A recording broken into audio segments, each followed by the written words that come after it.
So, Maybe she needs an X-ray. Okay. beautiful. Beautiful, beautiful, beautiful. So we're just giving the last moments for people to enter before we start, and then afterwards they'll pick up wherever they are, wherever we are.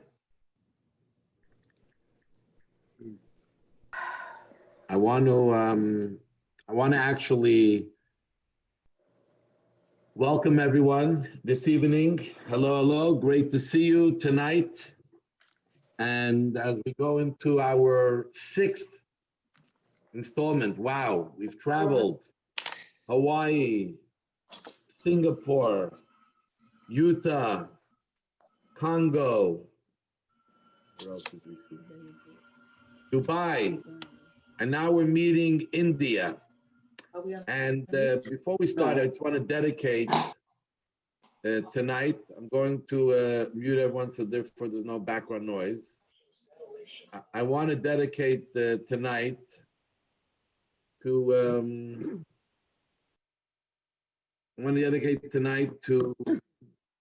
a dear friend, two people on here, Ilana Cohen, who just marked 11 months since her husband's passing, and Ilana and her husband Abe, of blessed memory, spent a lot of time in Southeast Asia. So this is their territory. They did a lot for Judaism in Japan and Korea. So I want to dedicate tonight's get together in his memory, as well Michelle Levy, who's on for her mother's yard site this week. And they should all pray for good things, for health and strength of Jews everywhere around the world. I want to take a moment, and as we try to do during these evenings, our weekly journey, is to start off the little video to give you a picture of the place before we go and have a conversation. And tonight we'll be having a live conversation with the rabbi, the shaliach. There are several now in Mumbai, Rabbi Yisrael Kozlovsky. He is 10 and a half hours later, so he is waiting to get on very soon, bright and early, 6 a.m. in the morning. We're very thankful that he agreed to come on and be on live. I want to just share that Mumbai, India, generally Mumbai specifically, has a very special place in my heart and all of our hearts, because we all remember what happened that fateful day 12 years ago, right around now, just a few weeks ago, where the couple who were the rabbi, the leaders of the Jewish community in Mumbai, the shluchim of the Rebbe in Mumbai, Rabbi Gavriel and Rivki Holzberg, dedicated their lives tremendously to start in a place where it was a bit forsaken, paid with their lives when terrorists burst into the Chabad house, amongst many places that they hit in Mumbai during that time. And there was a standoff for several days until tragically it ended with Rabbi Gavriel and Rivki Holzberg and 5 others who were in the Chabad house with them visiting were all murdered in cold blood. Miraculously, their little son was saved by their helper, Sandra, a local Indian woman, and he is in Israel now, just had his bar mitzvah last year, and she is still in Israel. She's been alongside him, together with his grandparents, where he is living. So there's no way to start talking about Mumbai without paying a tribute to the Holzbergs, but it's so etched in my memory, not only as everyone, when something like terrible like this was happening, we're watching it almost live, what was going on, especially when the Indians tried to storm the place. But I was celebrating that week my 40th birthday. My whole family came in from around the world. We planned a very special get-together dinner planned. And really, the whole weekend ended up being dedicated to this great couple who paid the highest price you can pay of self-sacrifice to be an outpost in a place so far away from the center of Jewish life, whether it's Israel, America, Canada, or Europe. So that is number one. Number two, I want to make mention that our family, being in the jewelry business, have been going to Mumbai for many, many, many years. Mostly my brother-in-law, he may be on a little later, Earl Gansberg, and we're very instrumental in helping Chabad set up a center in Mumbai, and we're very proud of being part of founding and reviving Jewish life in Mumbai to taking it to a new level. So it's very, very meaningful and special tonight to be here and to talk about Mumbai, and very soon to meet the rabbi, the shliach, the one who is the life force of Mumbai today. But before then, we're going to put on a short video, a bit of a short video made to highlight a little bit the life of the Holzbergs, Gabriel and Rivki Holzberg, whose memory we are marking now together. One moment, let me get it on.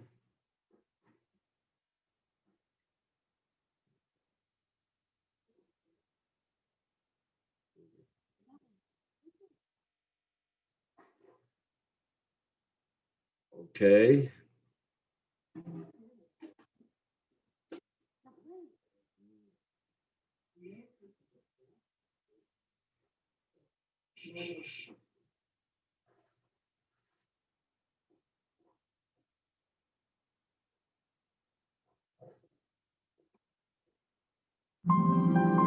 Gabriel Noach Holzberg was born in Israel in 1979.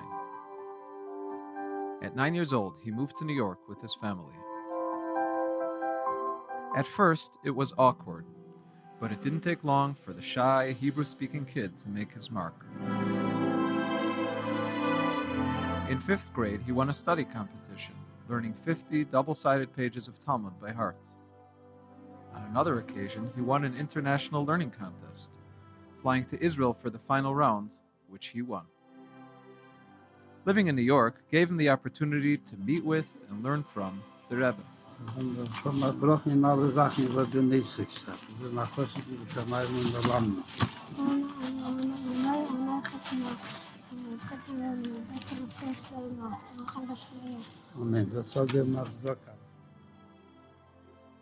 Blessed with a prodigious mind, he excelled in his studies, regularly authoring Talmudic insights in academic publications. Rivka Rosenberg was born to her parents Shimon and Yehudit in Afula, Israel in 1980. She was a lively girl, and she managed to be heard, even as the middle child in a family of 11. She'd often help those girls who'd fall behind in their studies, and she was very feisty. She spent her summers traveling to Jewish communities around the world, sharing her heritage. One summer was spent in Riga, Latvia. Decisive young woman that she was, she decided at a young age that she would devote her life to shlichus. In 2001, boy and girl were introduced. After a few meetings, they decided it was a match. Shortly after their marriage, they made the decision that so many of their peers, other young Chabad Lubavitch couples, had made. Heeding the Rebbe's call, they decided to leave their comfortable home and head out on shlichus. The posting they chose was further and more difficult than most. After a visit, they decided on Bombay, India. It wouldn't be easy, but they weren't looking for easy. Just before Hanukkah of 2003, they arrived in sprawling Bombay, the world's second most populous city. Their center was a small rented room in a 3-star downtown hotel. They gave Torah classes in the small space and served Shabbos meals, although there was no kitchen. It quickly became an open house for backpackers, travelers, business people, and of course, the 4,000 local members of the Indian Jewish community. Like their forefather Abraham thousands of years beforehand, who went to set up a tent to share food, drink, and his knowledge of the Creator in a spiritual wilderness, the couple served their fellow Jews, catering to their material and spiritual needs. They took their cue from their beloved Rebbe. Sollen wir sich nicht einreden von Tuv, Horetz, Techelo, als gefühne sich Dafke in Otadi und die etliche Gassen.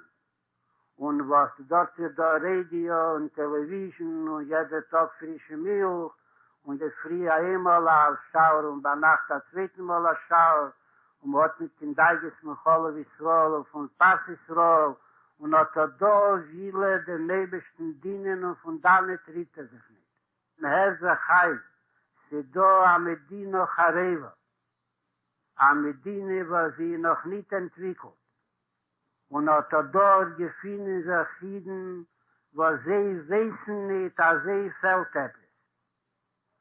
Bisher dus gehade hat Floche, le Meile mit der Chateva nicht gehorvet erhebt, nur wie mir sagt dem Loschen, Aschreinu, Matev Chalkeinu, Majofi Yerushaseinu, und sei dort nach Tag, a Woche, a Chedesh, a Jahr, 10 Jahre, Oltensach und Agire und Television ist nicht haben, ist hat die Jiden, die Hindu vor, können nicht kommen Anruf, in Mai Joffe Kechach habe ich nicht schöner von sie, erst seine sehr schöner von sie. Kohlsmann, ist mit Essen nicht in die alle Eitris, wo es Gules, Hein Joker, bin ich wohl. Und Kohlsmann, was sie noch nicht beschweren muss, darf dem sein Akrever gehen.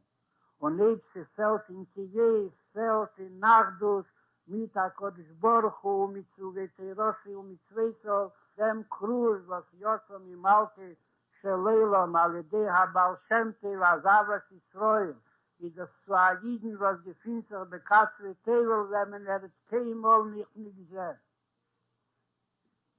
Und in was verlanesen ist alles Israel, ist der weiß nicht. In Kunsten steht, wo Haftel, Jacho, Komecho, meint man, wie Haftel, lieb haben, und man meint, Jacho, nicht dir, meint man nur den Zweiten, und Komecho, für da sein Punkt, als wie du hast, lieb sie. Where would they get kosher food? Gabi would buy hundreds of live chickens each week and prepare them himself. Rifki would give classes for women and make them feel welcome and at home. Gabi, with his endearing smile, would put guests at ease. He officiated at weddings, brit milas, and bar mitzvahs. The price? Free. We're here for you, they would say with a smile. Their activities grew and grew, and before long it had come time to find a larger space for their quickly expanding center, which had become a hub for Jewish life in teeming Mumbai. כן, אנחנו מתכוננים לרכוש בעזרת השם את הבניין, ואז נעשה חנוכת הבית. תוכנית כאן לעשות מסעדה, קומה ראשונה. קומה שנייה יהיה בית כנסת, ספרייה, חדר אינטרנט, תקשורת, קומה שלישית גן ילדים, קומה רביעית רב שימושית, לדירת צוות של הבית חב"ד, של הבחורים, של הגננות, קומה חמישית אנחנו גרים. שישית יהיה מין Jewish Club. אני רבקי, וכיף לראות אותך פה בבית חב"ד. משהו קר לשתות. בית חדש שלכם. כן, זה ממש ממש חדש. כל ערב מגיעים. בדרך כלל מגיעים לפה מטיילים, שעושים ערב או יומיים, מקסימום יום-יומיים בבומביי. מגיעים מפה הרבה יהלומנים. חבר'ה ששומרים כשרות, הרבה חרדים. הרבה דתיים בבורסה מרמת גן באים לפה. יש שבועות יותר, יש שבועות פחות, זה תלוי גם בזרימה של המטיילים. איך זה לחיות בצורה כזאת, שכל הזמן להריח? זה כיף. אם הייתי גרה בארץ, אז בארץ אתה לא מארח כל יום, אבל דווקא בגלל שאני פה, אם אף אחד לא יבוא אליי, אז מה אני אעשה? לבד אני? בשביל מה באתי לפה? כי זה קשה. כל לא, יום. לא, מתרגלים. תראי, צוות, זריזים, לומדים, האמת שהוא חדש. פה עושים תחילת החודש, אבל היא כבר אלופה. זה אופי כזה של העלייה, בפתיחות. נכון. אתה יודע מראש לקראת מה אתה הולך. זה העונג שלנו. כל אחד מצווה על אהבת ישראל. אנחנו עושים את זה לא בתור תפקיד ולא בתור זה, אנחנו כאן. They built a mikveh to enable Jewish family life. A day camp and holiday activities became a part of their special recipe. Thousands of Torah classes were held for children and adults. For 5 years, they toiled away in distant India. On the evening of November 26, 2008, while the last of some 4,000 of their colleagues were still making their way home from a conference of Shluchim in New York, Gabi, Rifki, and their son Moshe were in the Chabad house in Mumbai. As usual, they were hosting a number of visitors, among them several tourists and kosher food supervisors from abroad. While they sat there, terrorists began to open fire at the city's main train station, then attacking hospitals and hotels near their home. 2 hours later, while Rabbi Holtzberg was on the line with the Israeli consulate, terrorists began to storm the Chabad house. As they were shooting their way into the building, Rabbi Holtzberg declared, "Hamatzav lo tov," the situation is not good, and the phone went dead. The people in the facility were taken hostage. Night turned to morning, and there was no word about the condition of the hostages.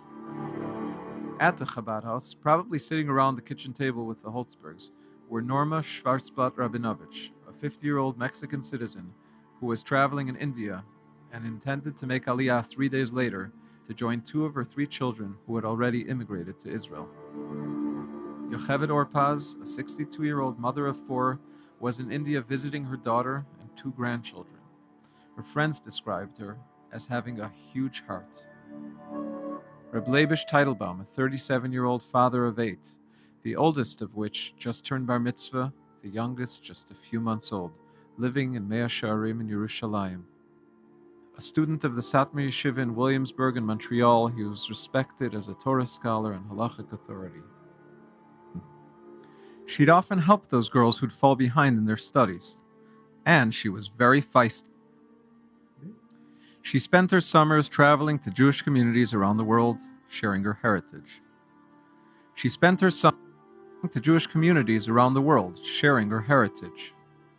One summer was spent in Riga, Latvia.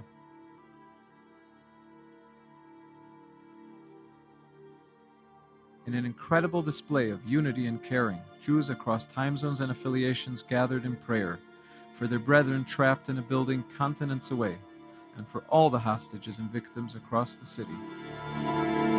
Suddenly, a moment of hope in the midst of the darkness. On Thursday morning, Sandra Samuel, a worker in the center who had been hiding in a room on the first floor, heard baby Moshe crying out for his parents. Risking her life, she ran upstairs and found the boy walking around, his clothing stained with blood. She grabbed the baby and ran for safety. One day dragged into 2, and then a 3rd. Indian Army commandos finally stormed the Chabad house as the world held its breath. A pair of tzitzis were waved from a window. As millions of people sat glued to their screens, the prayers around the world intensified, but the answer was not the one that had been so desperately hoped for. The Jewish people have had no shortage of tragedy.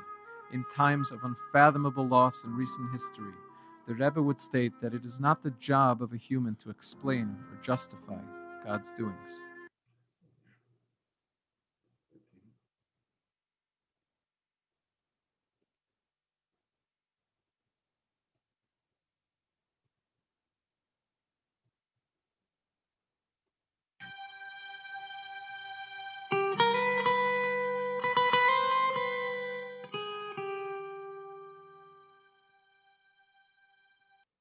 While it is not our job to explain, it is our job to act.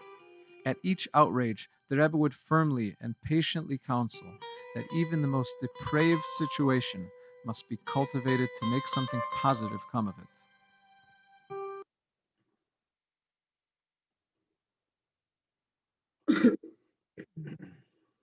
Okay. Here you got a little bit of a picture of the couple that so bravely started Chabad in Mumbai. We are now, I want to make sure he is on with us, Rabbi Kozlovsky, right here. Unmute yourself, please. Bevakasha. Good evening. Hello, hello, hello. Good evening, good evening. One Laila moment. Tov, Montreal. Thank you so much and welcome, Rabbi Yisrael Kozlovsky. I know it's early in the morning for you and we really appreciate your joining us in our community in Montreal for this special evening dedicated to learning more about Mumbai, the history of Mumbai, the Jewish community there, and how the Jewish community is today. I just want to start off and say I just showed them a video you're well aware of, Mission of Love, a tribute to the Holtzberg family, you know, so everyone remembers and knows, but this is something you live every day to try to, as the Rebbe said, build even stronger and not let it get down. So in that spirit, I want to welcome you and look forward. Please introduce yourself to us. Tell us a little bit about yourself, how you ended up in India, when you came to India, how you ended up in India, and then we'll learn more about yourself in India today and where it all started. So the floor is yours. Sure, thank you, Rabbi Kraz. Am I right? This is the nickname, Kraz? Some people call us that. Only those who know the secrets, right? Exactly. I think your son spent a couple of days over here 2 years ago or so. So yes, Mendel. Remember Kraz from then. Yeah. So my name is Yisrael Kozlovsky, and my wife and I and my family, we have the privilege to be the Rebbe's force right here in Mumbai. Born and raised in Yerushalayim, Mumbai was the most far away place for me. Never in my wildest imagination I was thinking that I will end up over here. I have such a memory that when I heard that Gabi Holzberg, may God revenge his blood, is going to Mumbai, I remember thinking to myself, now the age difference, I'm 34, and I was probably somewhere in yeshiva at the age of 12, 13, but I don't know how. I remember it saying to myself, this guy is crazy. I didn't know anything about India then, but this is kind of a thought that I captured. Anyway, so I was in yeshiva, a regular student, not the best in class, but I thank God I didn't do enough troubles that I will be kicked out from class. So at the time of the attack, what I remember at the time of the attack, I was in Miami, helping my brother. My brother was volunteering at the time in Aleph Institute, visiting jails in Florida, taking care of the Israelis who are in jail in Florida. And I was on a trip of a couple of days helping them. And I remember the attack, as probably each one of you remember, being glued to the screen for almost 3 days and hitting the F5, refreshing to see on CNN, refreshing to see the miracle happening in front of our eyes, which didn't happen, unfortunately. And that's it. Went back to New York, to yeshiva, got married in 2010. My wife, she's also from Yerushalayim. We know each other from the age of, I don't know, probably 3, 4 years old. And we lived in Yerushalayim. I was studying in the old city, in the Chabad kollel there, completing my rabbinical smicha. And my wife was teaching in Yerushalayim. And shortly after we got married, about a year to a year and a half after we got married, we started to looking for a place to go on for shlichus. And I don't know if you're aware, but it's not as easy task as it sounds. And usually the place where you hear about new opportunities is where you schmooze the most, which is on shul on Friday night. So every Shabbos, every Friday night, I used to come back from shul and tell my wife, okay, there is an opportunity there, there is an offer there, there is a place there. And during the week, the idea would fade off. Either it's not relevant anymore, or it doesn't suit us for so many reasons. So there was one Friday night, an Elul time, and I'm meeting my friend Rabbi Ashkenazi from Bangkok, Thailand. Now I was in Bangkok for about a year before I got married, helping Rabbi Cantor there. So I know Rabbi Ashkenazi, and we meet, and I asked him, do you know of a place that me and my wife can go and open a branch? So Rabbi Ashkenazi said, yes, in Laos, in Luang Prabang, Laos. So what's the story of Laos? Laos, it's a country right next to, bordered with China and Thailand. And there was a shliach there for a couple of years. And unfortunately, it's a communist country, and the Chabad house was forced to be closed over there, and the staff were deported. And I happened to be one of the students helping the rabbi there when we were kicked out. And it was very intense. Just at the eve of Yom Kippur, we landed in Bangkok just 30 minutes before Kol Nidre. This is going back to 2008. Anyway, I remember that, and he told me that they've been working on the licenses and the permission ever since, and now they got everything in place, and they're looking for somebody to open. So I told them, no, Rabbi, I'm not going there. That's too much for me.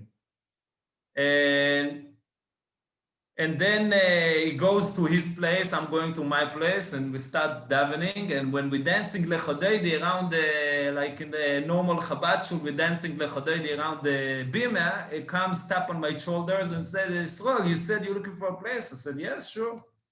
He said, go to Mumbai. So I told him, no, there's no chance my wife will agree to go. What's Mumbai? How Mumbai?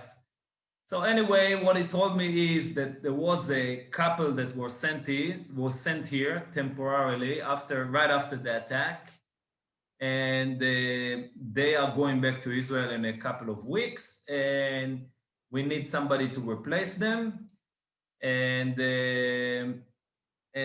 I should ask my wife if she's interested. I came back home to make Kiddush, and I told my wife, we have an offer to go on Shlichus.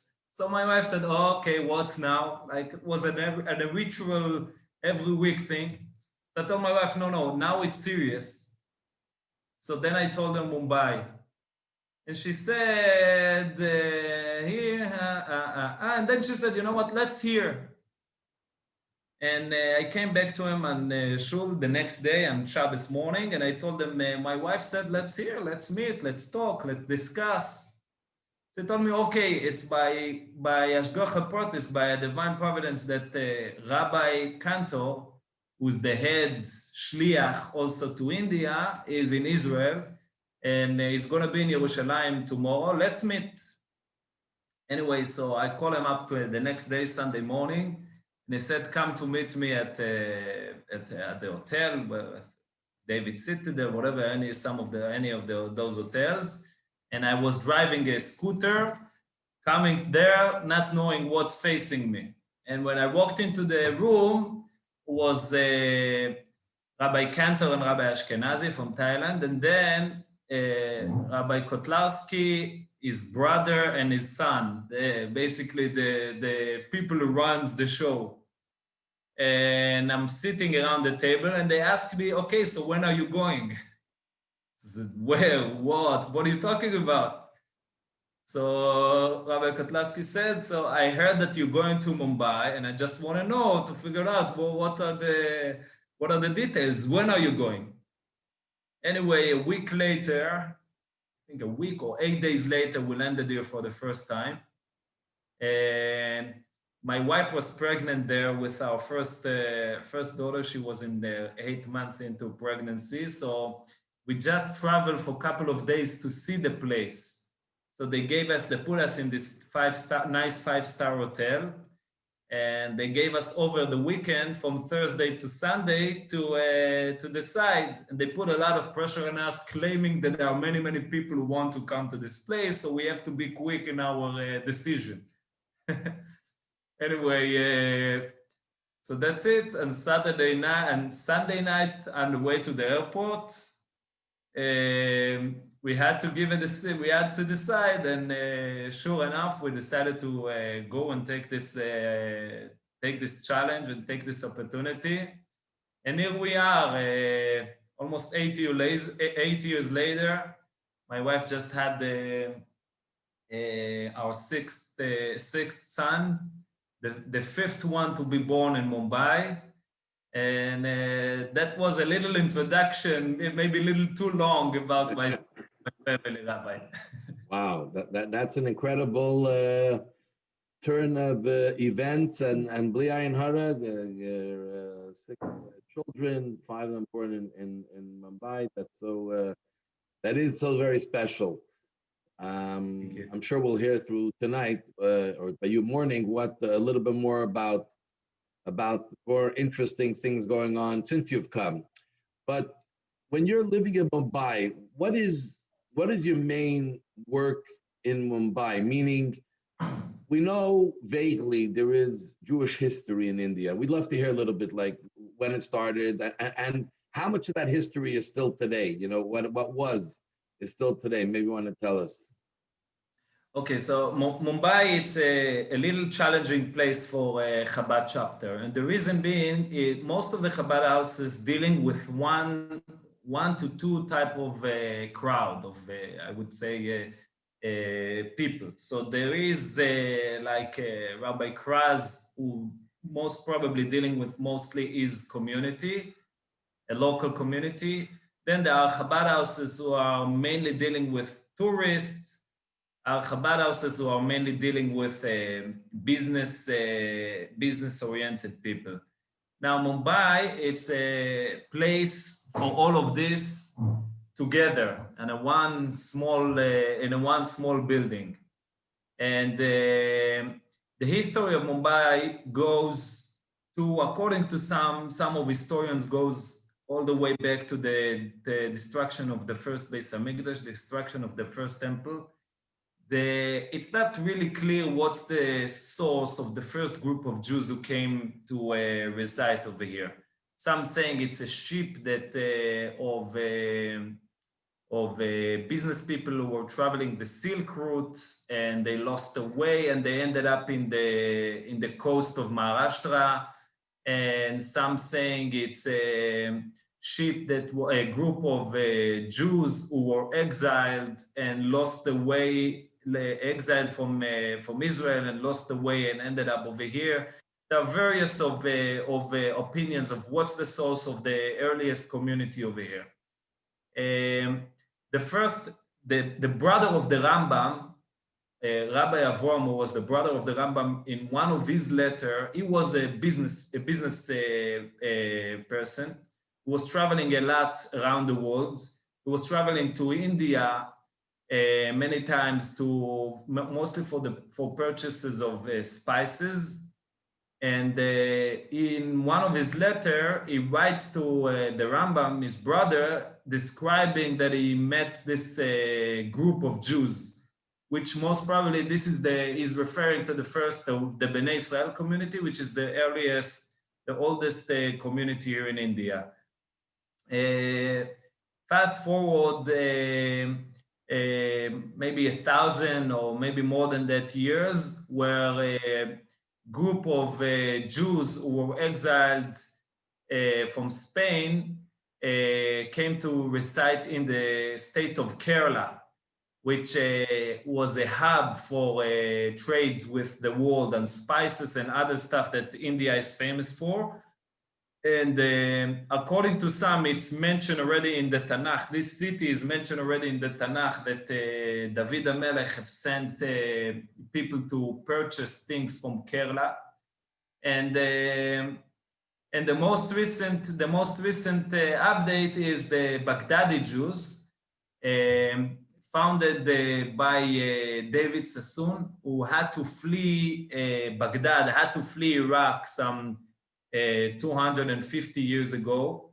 And he came to Mumbai, became very, very successful in the shmates business, and then in some other areas of business. And slowly he brought people who left Iraq, left Baghdad to join him, and they set up couple of cities, couple of centers in Mumbai. So in India, so it's Mumbai, Pune, some in New Delhi, and some in West Bengal, in the city of Kolkata, which was by the British era. It was the capital of India. Now, in 1947, the Indians get independence, which causes most of the Jews to leave the country for various reasons. Most of that was people were afraid that India will turn to be a communist country. Nobody knew what's going to happen with India, so they were afraid that it's going to turn to be a communist country.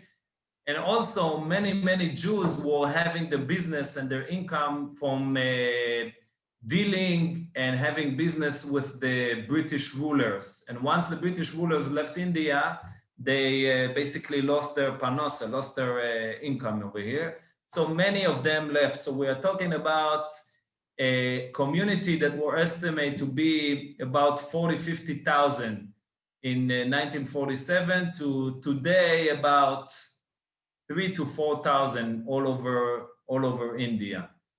And most of them from the Bnei Israel, the local Indian Jews. The Jews of Kerala, the Kuchini Jews, left, I think in one of the most interesting aliyot to Israel. They all left as a community, I think in 1953, before Israel became popular, and they all left to Israel. So today, if you're looking at the Jewish presence in India today, so Mumbai will be the majority of the Jews, somewhere about 2,000 to 3,000 people, and then the rest of India, a couple here and there. And then, as I said in the beginning, we have a lot of business people who are traveling. Rabbi Krasansky described in the beginning the family involvement in the Chabad house over here. So his brother-in-law, Berl Gansburg, who comes here for, I don't know, some 30 some years, I believe more than 30, around 35 years, and for trade of diamonds, and many more people come. It's actually worth mentioning that in the Chabad house, the Holzbergs bought this building 2 or maybe 2.5 years after they came to Mumbai. And that story I've heard from Rabbi Cantor, who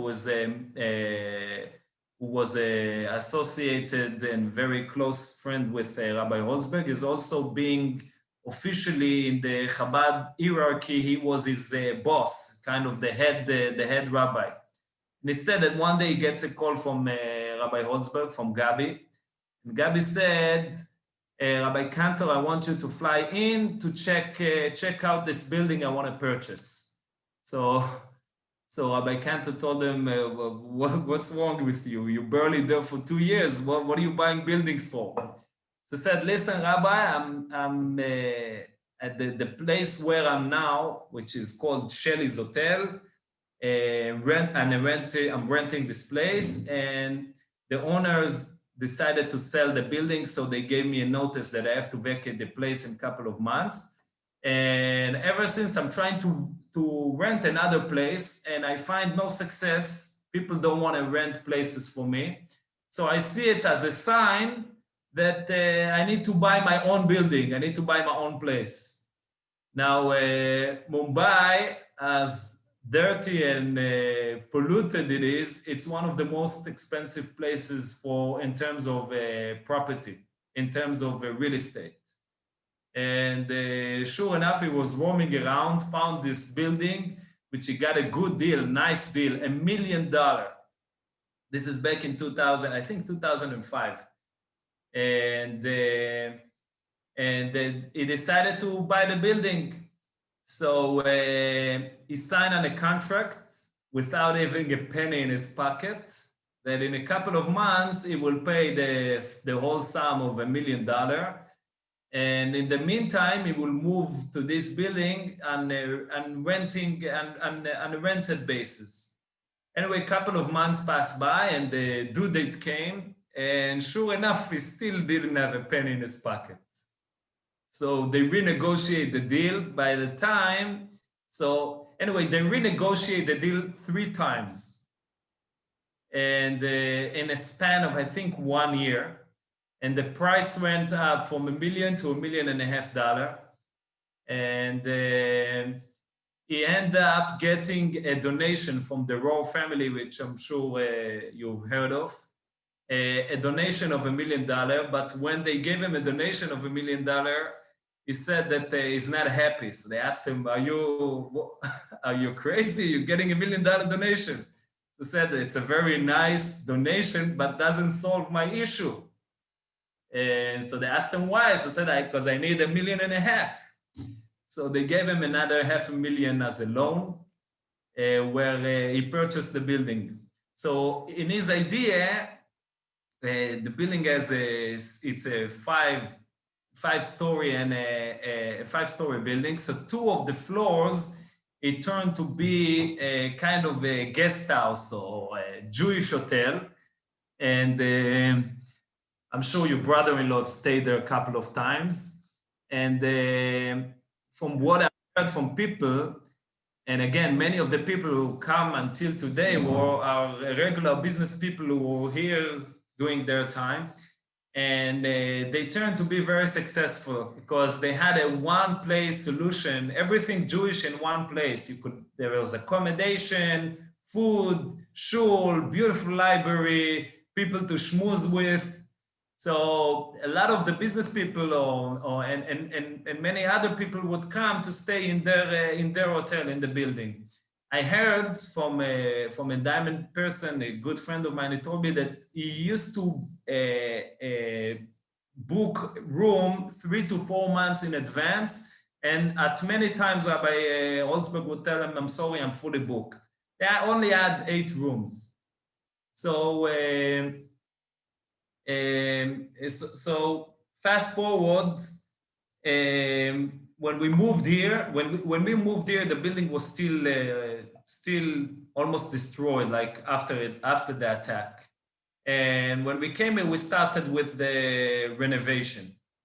And there's a diamond person from upstate New York, what it's called, this city in upstate New York, Monsey. From Monsey, who comes here for some 20, 30 years. And when the inauguration was approaching, so he told me, Israel, I have a problem. I asked him, what's the problem? He said, I can't go back to that place. I can't go back to the Chabad house, to Dan Liman house. I have memories and this, I can't go back. So I told him, okay. He used to spend the Shabbos in a month. Every 3 weeks, he used to travel to India to spend a week over here. He said, I don't know what I'm going to do. I mean, you're going to move to the building and I'm coming over for Shabbos. What I'm going to do? So I told him, listen, don't worry. It's your choice. Either you staying at, either you come joining us or you stay in the hotel and I'll send you food over for Shabbos. This is something we do regularly. I said, okay, I don't know. Here, I need a minyan. I need this. Anyway, we have the inauguration. The Chabad house is reopened. And a couple of months later, he calls me, Israel, I'm coming and I'm staying over for Shabbos. So I said, don't worry, I'll send you food. Thursday, he calls me, he said, I don't want to stay in my room in the hotel alone. What are my options? I told him, listen, the only option is come over. So he did. And we're walking in to enter the Chabad house, and this is his first time coming in after 5-6 years. And he's crying, and he barely can get into the building. And he told me, and I'm trying to, to see it was so emotional. He said, I'm gonna speak at the meal. I'm gonna talk and I'm gonna explain you. So we have this tradition started from the Holzbergs that on a Shabbos table, which we usually have 5-6 languages spoken and many people from different backgrounds. So each one shares an experience and tells a little bit about himself. So when his turn came, so he stood up and he said the following amazing story. He's buying diamonds for one very large Jewish company in New York. And the reason he has to come over here to choose his diamond is because in India, there is a law that they can send goods on what it's called as memo. By sending good on, it's called the consignment, whatever. That they send and you choose whatever you want, whatever you want, you send back. So there's no such possibility in India. Whatever is exported from India is only against a sale invoice. So therefore, they have to come over here to choose their goods by themselves. And this fellow, forgot his name, Arnie. His name was Arnie. He would come to India and he does not like India at all. So he's either spend time at work or in the Chabad house or in the hotel. The hotel he used to stay always at the Taj Palace. And he said that for the week of the attack over here, he was supposed to be in India. And he said, if I'm in India at night around 9:30 when the attack happened, I'm either in the Chabad house or at the hotel. He said he used to fly from New York, Motzei Shabbos, and come back the week after. On Friday, his Indian business people call them and tell them, Arnie, there's been a change in the rules and change in the law, and I can send you good on memo. I'll send you a parcel, or I think it's called briefka. You open it, choose whatever you want, whatever you like, buy whatever you don't like, send it back to me. So he's thrilled, calling his traveling agent and said, please cancel my ticket to India. And he sits in his office in Manhattan, where the news break about what's happening in Mumbai. And he cannot think of, himself being trapped in either of the places, either the Chabad house or the hotel. And he said, that's it, he was saved. Couple of 2 or 3 weeks later, when he needs good, the next time he called his Indian partner and said, please send me goods again, and memo. The guy said, I'm sorry, but they changed the law again, and I cannot send you goods and memo, you have to come over here. He said they changed, the law has changed just for a short period of time, and this is how he was saved. And again, so the time of the attack was 2008, just a little bit after the recession, which thanks to this, many people who were usually being here in the Chabad house, there were much less people than the average 30, 40 people on an average night. Wow. to you, Rabbi. Yes, so That is and that is a beautiful story of divine providence, and very, very special to hear. So Nariman House, which is where the Chabad house is, it's renovated. Is that the only sort of Jewish institution, or there's still other buildings that were used as shows? There's still other institutions in Mumbai, Jewish institutions today? So there is 6 active shuls, and by active I mean from every week to once a month, but 6 of them are still active out of about 12 in the city area. And other than this, there are a couple of other Jewish institutions, but they don't operate, for example, 2 schools, which 2 Jewish schools with no Jewish students, and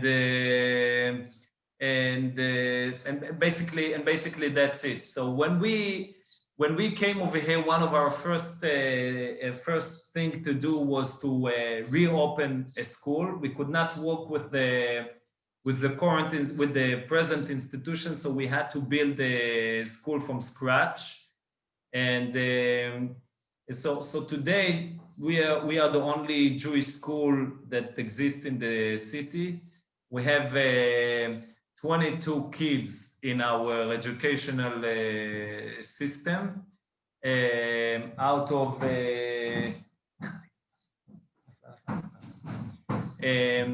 we have about, we believe, we don't know for sure, but my kid. Okay, let's see one of your children. Mama, בוא, אתה רוצה מים? בוא תגיד שלום לכולם. הופה! Shalom. Shmulik just got up, and this is my little Gabi, who is not little, but he has a pacifier. I don't know why. Why do you have pacifier? Oh, it doesn't. So this is our Gabi, and Shmulik. And here is Nava. תגידי שלום, Nava. She's wow. Shalom, shalom. She just turned 8. Wow. They wake up bright and early. I guess the school day starts early. Today in the Zoom era, we are above time limitations. Okay. מה קרה, מנצ'וס? איך תביא לו כיפה? Beautiful. So, beautiful to so see. yes, but there is a lot of, as I said, there's a lot of Jewish history over here, but not. So, are you the only rabbi there today in Mumbai? Yes, I'm the only rabbi in the city. Tragically, there was a person who was volunteering here in one of the Sephardic shuls, and tragically he died a week ago, exactly on Thursday, a week ago. He was 80 years old, and he died from corona complications, and flying his remains to Israel. Hopefully today we will get the final approvals. It's been a rough week, but other than this, I'm the only rabbi here. 2 years ago, we bought, thanks because of the growing work, we bought another couple. They're probably related somehow to you. He is Bloy and she is Friedman from Bahia Blanca, Argentina. So her brother is married to my niece. Okay, so I knew it's gonna happen somehow. So Uri and Mushki, they joined us 2 years ago, and they live in a city of Thane, which is a neighbor city to Mumbai, where the majority of the young community stays because it's a bit less expensive than Mumbai. So they have opened a branch over there, and They just moved to another apartment this week, and Baruch Hashem, there's a lot of growth in the activity within the community over here, especially at recent 8 months where we don't have that movement of tourists. We don't have at all tourists and business people, so we can focus and concentrate on the local community and achieving new goals. Wow. Is the local community mostly the people who are there, whether it's the Bnei Israel or, we have in Montreal several Iraqi families. We have a large Iraqi community who came through India, a number of families who came through India, and there's a lot of history, and they all have great memories of India. But is the community today that lives there, are they only the people who were there from before? There's already a lot of what we call expats, people from all over the world, whether Israelis or other people. So unlike, I don't know, Shanghai, Tokyo, Bangkok, and many other places in Asia, Mumbai, it's not a city you would want to live in.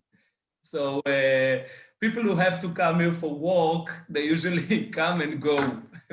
They don't reside here with their families.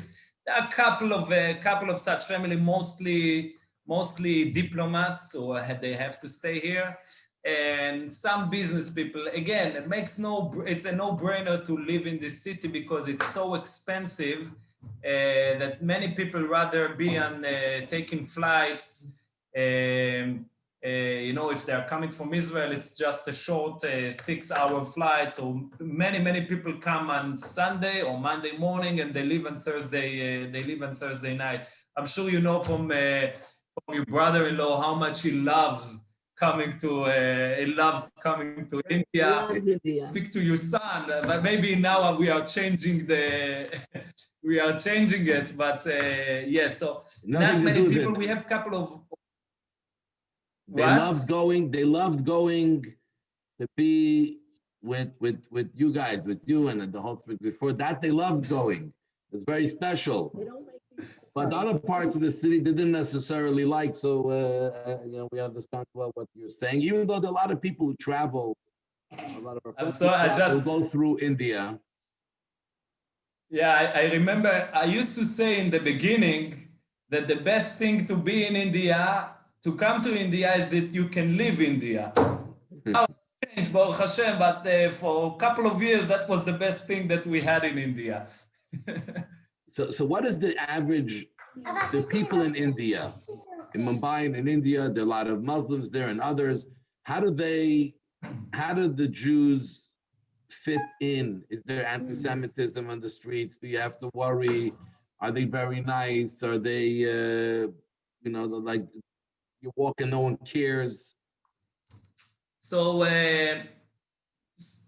the Jews, as I said, Jews have lived here for some 2,000 years.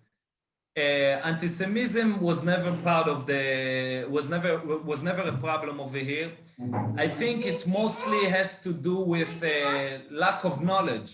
Jews were not, we are not even a promile from the population over here. We're talking about a population of 1,300,000,000 people and counting. They still the numbers exact. They're still working on the figures, and so it's not that Jews have never taken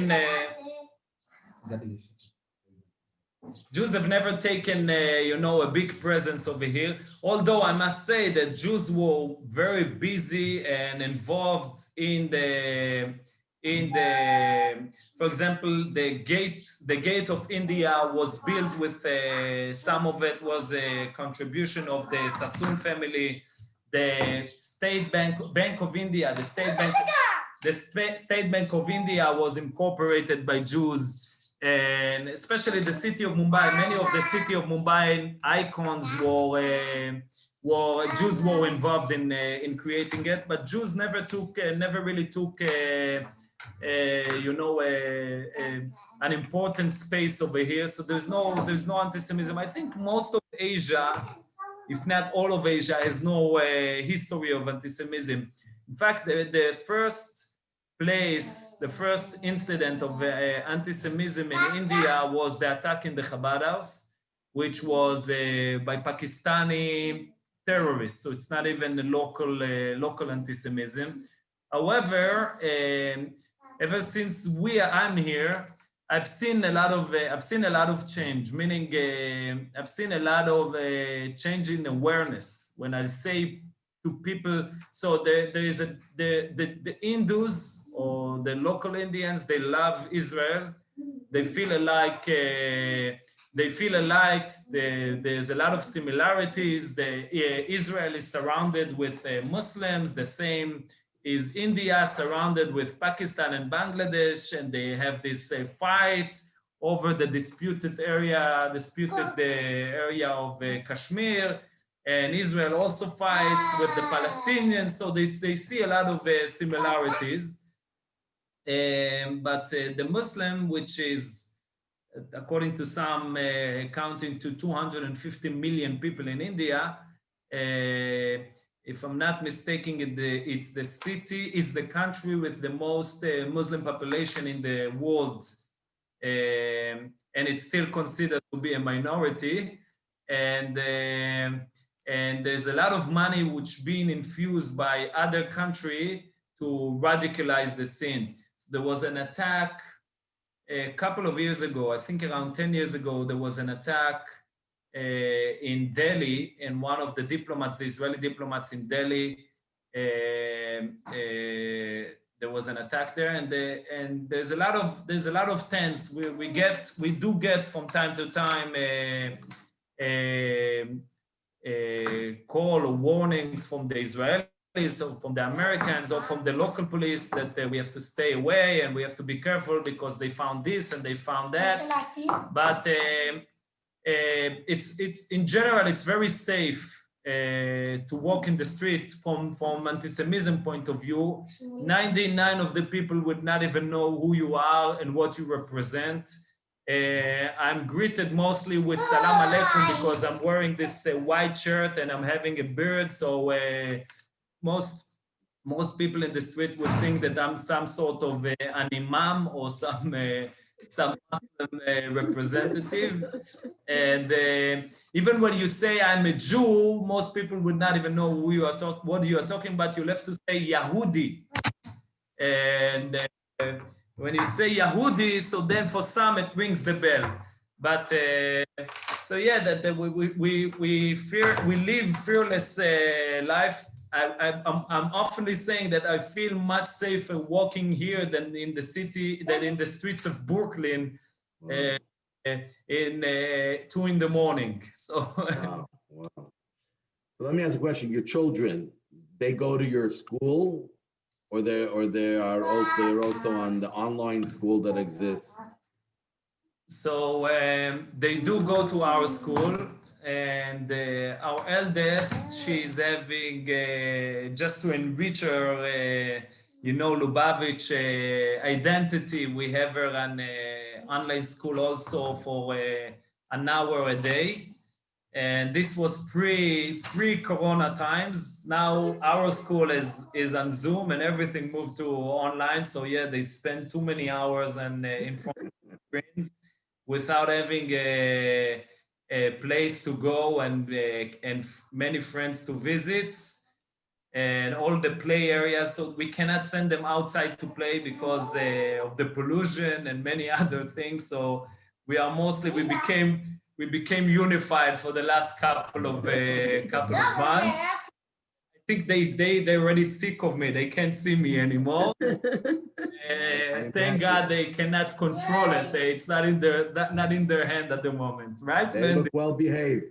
I imagine. I know India was in a heavy lockdown for.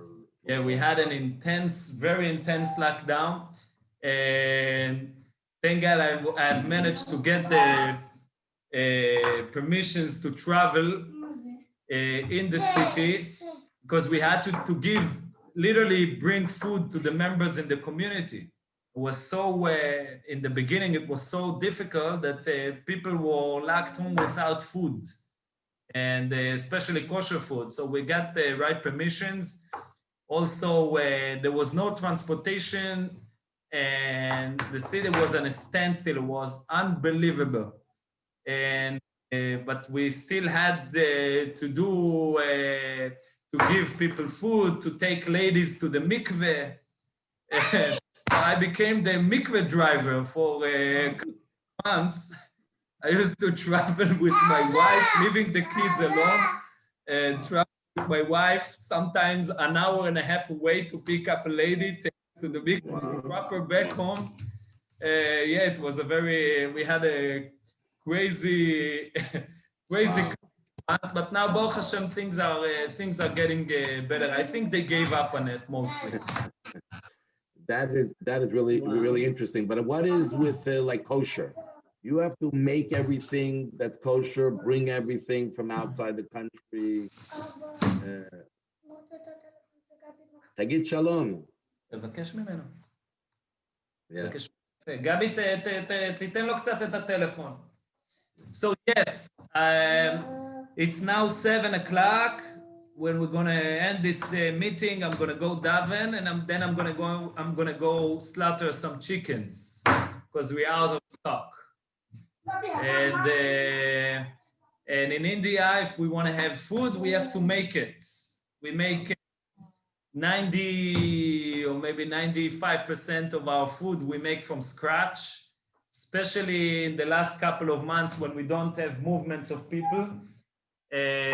So your brother-in-law and and Yossi, his son, and many others, when they come packed with overweight of goods to give us. But you know, slowly our stack went low, and now we're below zero. We can't depend on anything which is imported. So we are making everything ourselves. If it's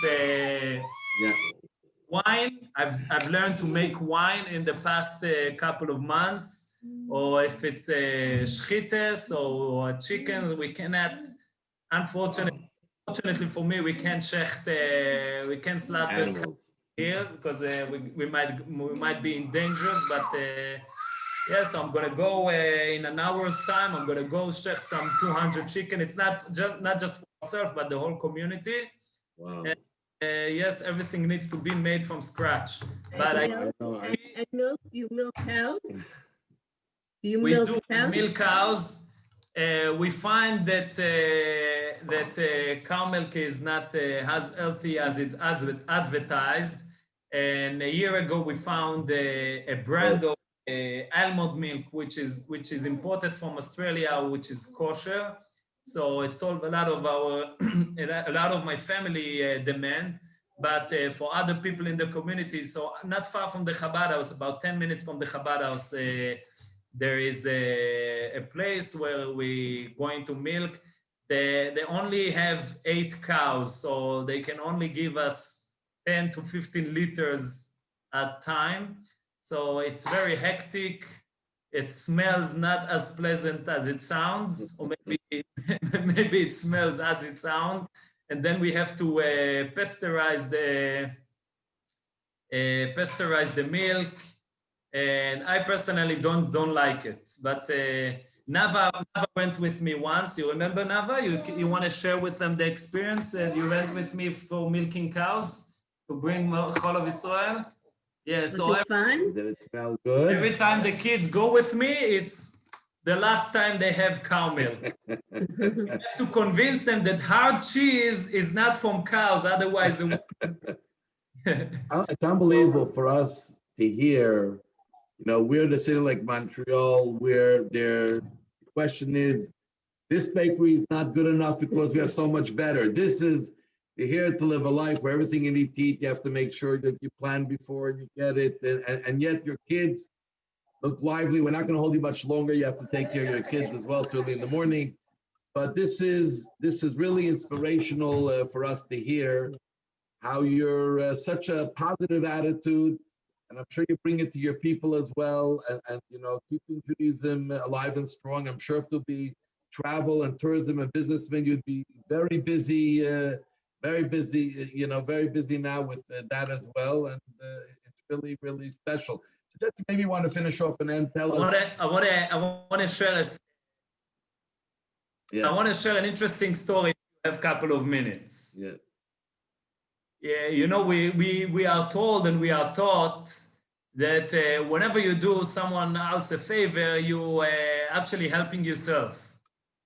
And at many times, especially where we are, where the phone can ring 2 in the morning and somebody would ask you, I'm coming to India in 6 months.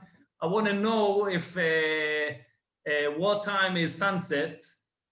So you really have to remind yourself again and again that when helping others, you're helping yourself. But a couple of years ago, I've had an amazing story that showed me how true it is and for what extent it goes. So it was sad. It was a little after we moved into the Chabad house, where we realized that we are not connected to the water. So India does not have running water in your tap 24 hours. We only get, from the municipality, we get water 2 hours a day from 5 to 6 in the morning. And every building has an underground tank with a capacity of whatever capacity you have, where the water flows in, fills up the tank, and then you have to pump the water to the overhead tank at your rooftop, and from there, this is the water you have. When it finished, if it finished, for example, on Erev Pesach, when we do a lot of cleaning, so you have to call a water tanker. And a truck will come and fills up your underground tank, and this is your water. So when we doing the renovation and when we moved to the building, to the Chabad house after its completion, we were not connected to the water. There was no flow from the municipality. And our contractor, I asked them to connect us, said there's a lot of issues. What was the issue? The issue was that because of the security needs, we did some changes to the structure, which were changes without permission. We know how Chabad work. We first do, then we ask. And we didn't have the right approvals that were needed for those changes. And therefore, we could not reconnect ourselves to the municipality water. So every day, a truck will come and fills up our underground tank. The problem is, first of all, it's very expensive. I don't know if it's very expensive in Montreal idea, but in here it would cost me about $500 a month. And second, the quality of the water with those tankers, you don't know what's the source of the water. So it could be, that they gather the water from some sewage and then they fill it to your tank. So it wasn't healthy. We used the water only for the washrooms. And I was working and trying to solve this issue for a long time. One Saturday night, I get a call about 11 o'clock in the night. And this call is from the police. The police station at the airport. תן לי את זה גם. תן לי את זה, אני צריך את זה. Sorry. One second. So the officer there called me and he said, there is an Israeli citizen who has been sitting here for a couple of hours and I want you to come pick him up. So what do you mean?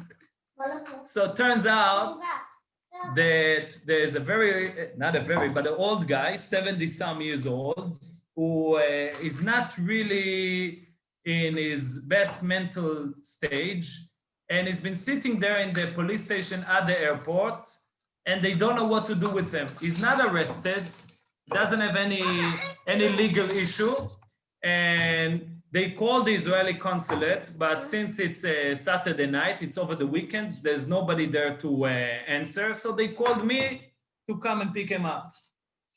So I was trying to speak over the phone with the person to understand what's the story, what's his... and I could not communicate with them. So I decided to go to the airport. I was very tired after Shabbos. So I took we usually have students who are helping us. Usually we have students who are helping us.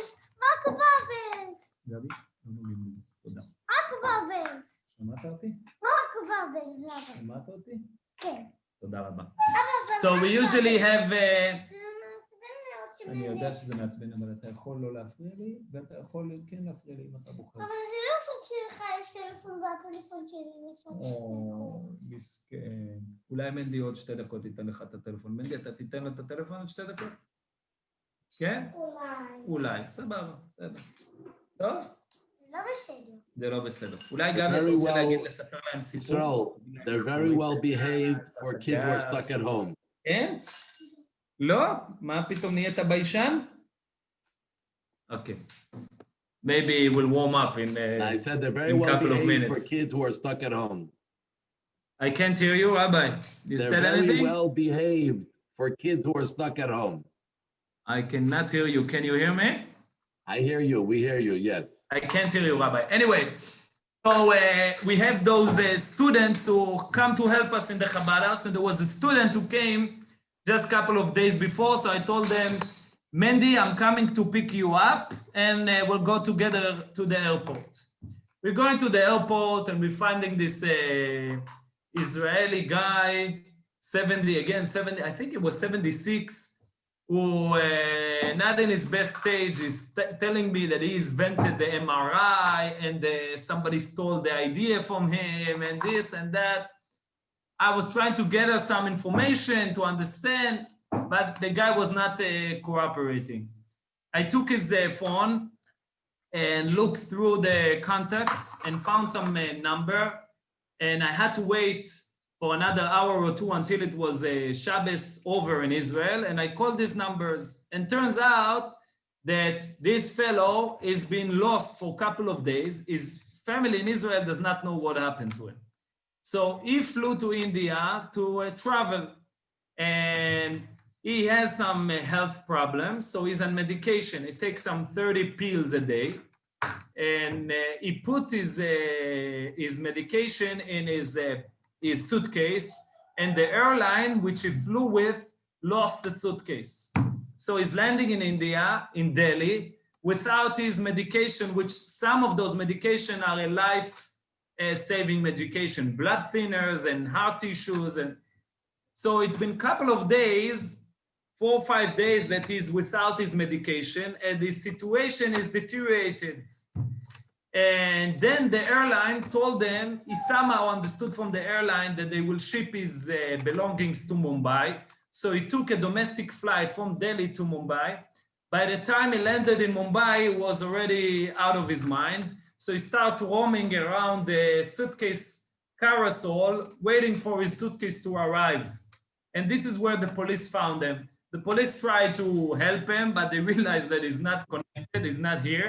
So they took him to the police station, and then they called me to take care of him.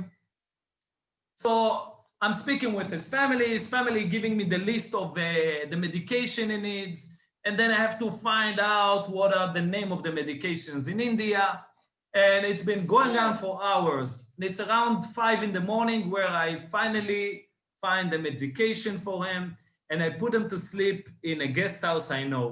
And then I'm going back to sleep, I'm going back home.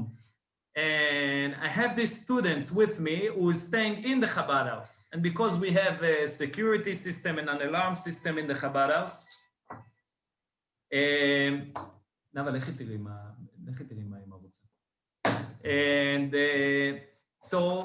this boy, Mandy, was a new guy. He didn't know how to handle it. So I told Mandy, I'm gonna drop you in the Chabad house. I'm gonna walk you in, put you in the elevator, and then I'm gonna go home to sleep.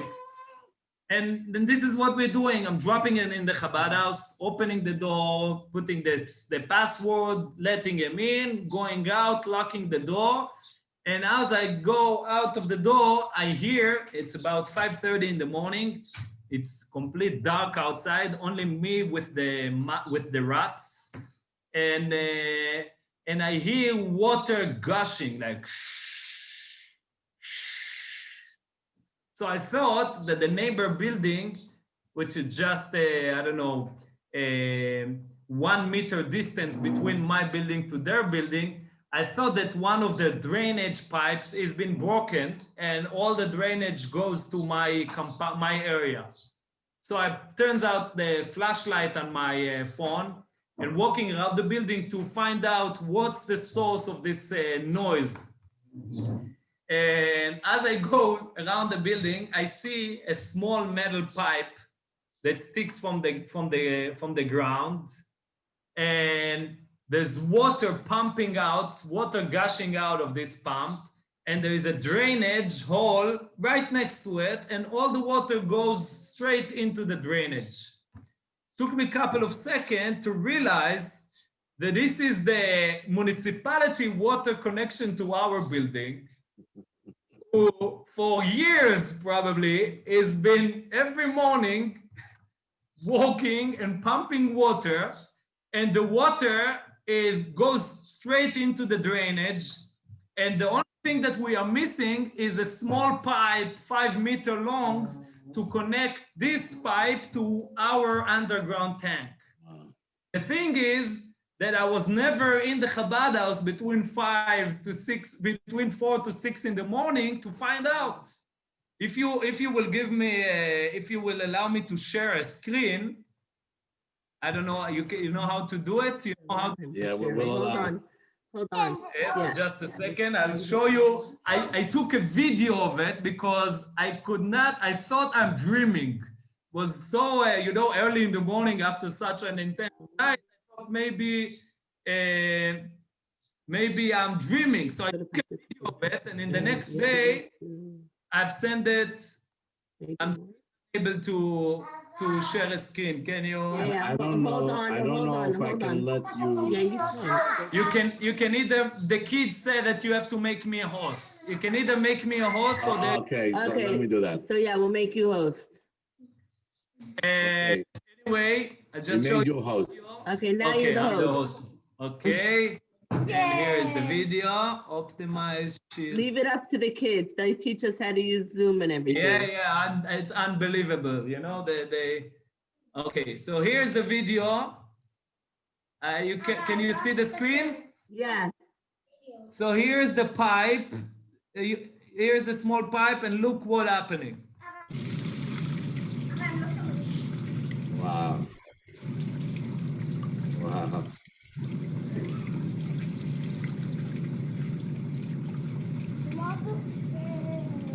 Wow. Down water. So, 1 second. So there was a living example of how I was thinking, that I was thinking to myself, I'm killing my night. I am, what am I doing? Instead of being with my family, I'm running after this. And then I found out that the true reason, maybe not the true reason, but I was helping myself getting water connectivity to our.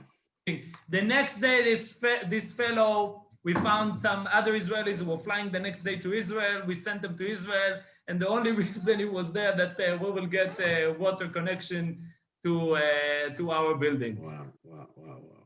So that's incredible. I really fascinating to see, especially with your kids. I want to let you go back to your kids. Just quickly, I see your daughter is listening there. Just quickly, if anyone has any question, I don't know if your daughter wants to share something with us. Nava, you want to share something with them? Yes, of course you will. Anyone, my kids also get shy when you ask them. If anyone wants to ask she's not shy. She's a shlucha of the Rebbe. She cannot be. Okay. Right? If anyone has a question, or if anyone who's maybe Gabi will say a couple of words in Hindi. Gabi? Oh, wow. Ne bolte? Aapke naam baba? They all somehow became shy. I'll shoot. Mandy will speak. No? Okay, so we'll ask Shmuli. לא? שמוליק. I'm sure the minute we get off, they'll have a lot what to Exactly. say. They'll have a lot what to say once we get off the Zoom. Yes, But if anyone yes. wants to ask a quick question, and wants to ask a quick question, I want to let the shliach Rabbi Yisrael, and I'm sure him and his wife have the hands full, and we really appreciate you coming on and giving us a little picture of life. Not always when you're in the desirable city, but you're there for a clear purpose. And there you're mixing old with new. You have old community. You're dealing with usually tourists and businessmen. Hopefully they'll come back. They'll be back soon, and you'll be able to help them. We hope that instead of them coming back, let us go back. We'll be in Israel together very quickly. I've started to believe and to pray for the coming of Mashiach ever since I moved to India.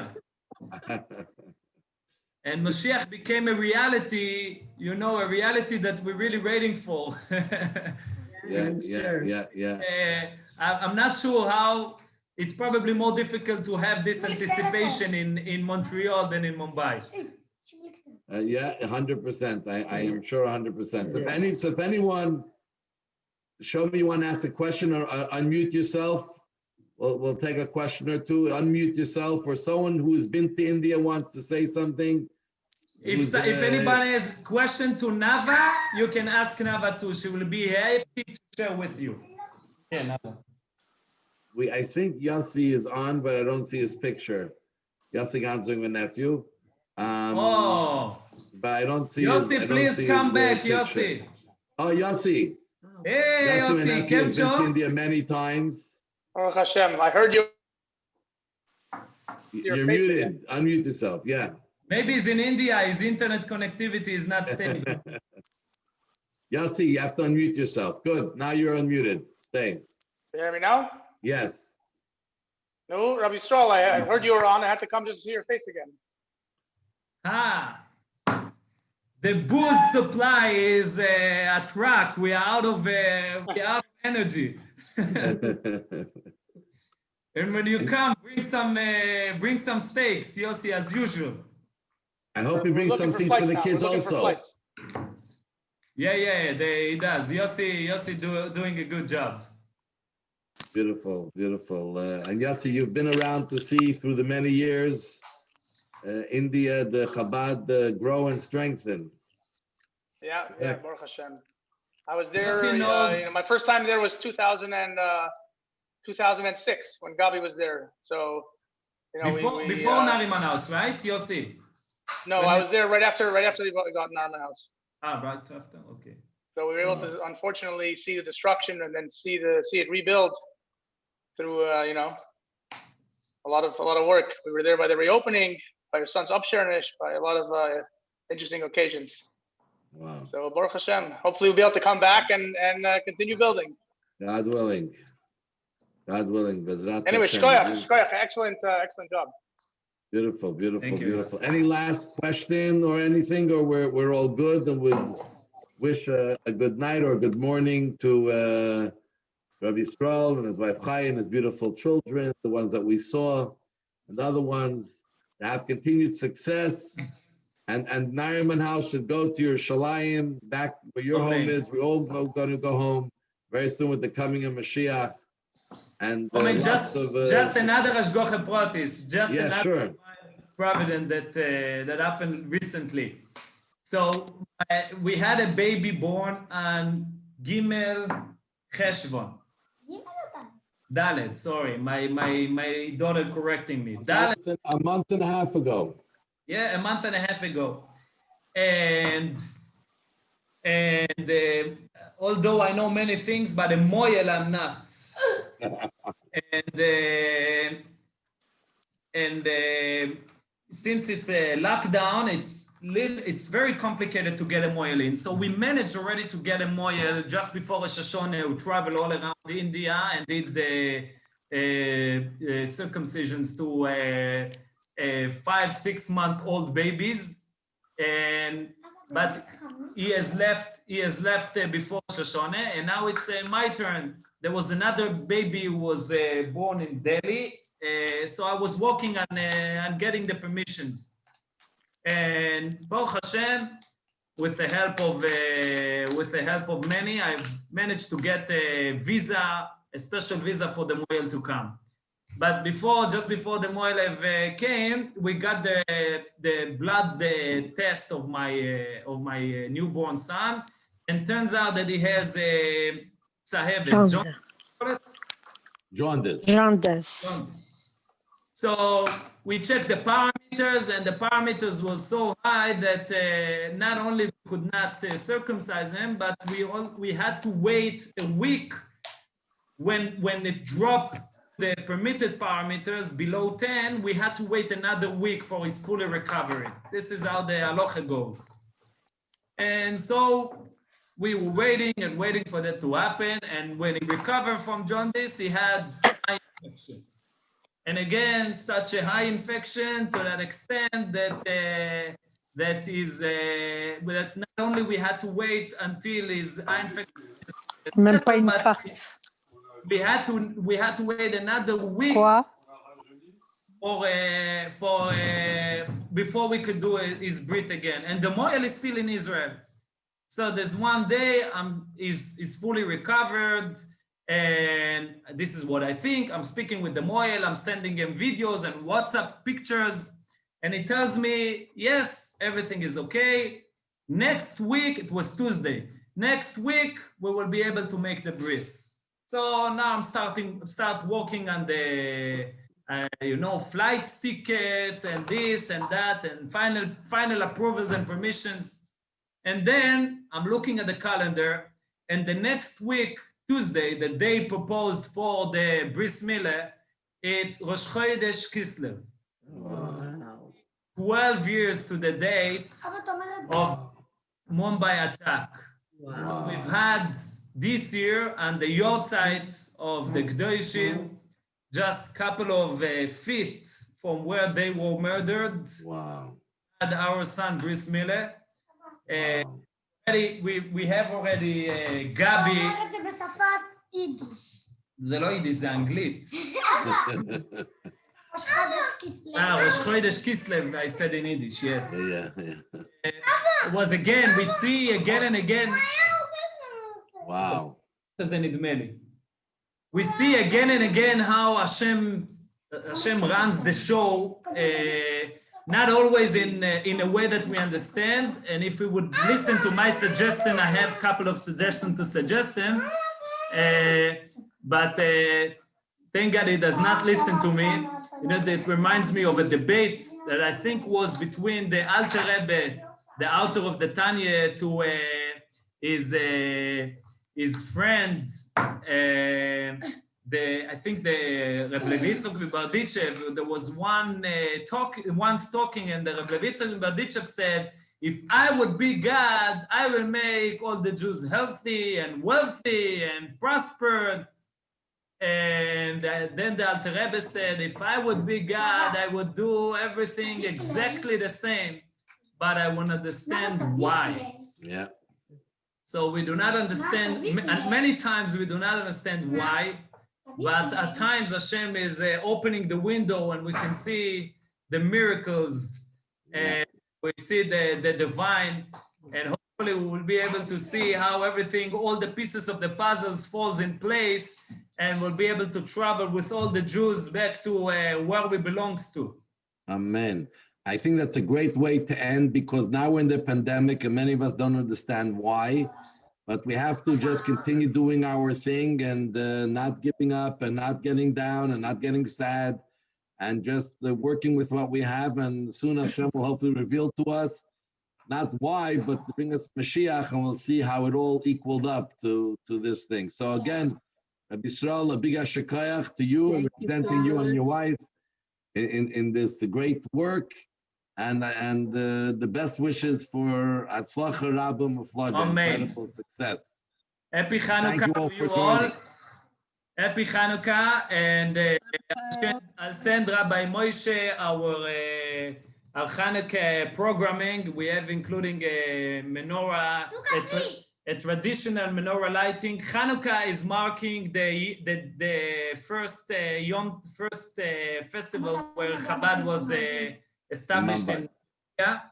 The Holzbergs came just before just on the eve of Hanukkah of 2003. So this is our anniversary. We usually celebrate this anniversary at the menorah with a public menorah lighting at the gateway of India. This year it's been a bit rough to get all the permissions, so we don't have the permissions as yet, but we will certainly have the menorah lighting there. And I'll share a link to participate in Zoom. And any of you who are interested, you are more welcome to see Jewish celebration in the Far East, or the East, which is not far. This is how the Rebbe used to call the Far East, the East, which is not far. And again, to light ourselves, our homes, and the whole world. Amen. And 17 is toiv, good. It should be good in a revealed way. Thank you so much, and lots of success again. And thank you all for joining. Be well, a good night. תגיד להם לילה טוב. לילה טוב, ילדים. יום טוב. בוקר טוב. For them it's לילה טוב. They are in Montreal. They are in Montreal, and I think it's 8 o'clock in the night by them. It's almost 9 o'clock already. Yeah. 9 Beautiful. o'clock. Thank you. Thank you. Laila Tov. Yom Tov. Be well. Bye-bye. Thanks. להתראות. להתראות עם בית המקדש. להתראות בבית המקדש. אמן. Amen. Thank you.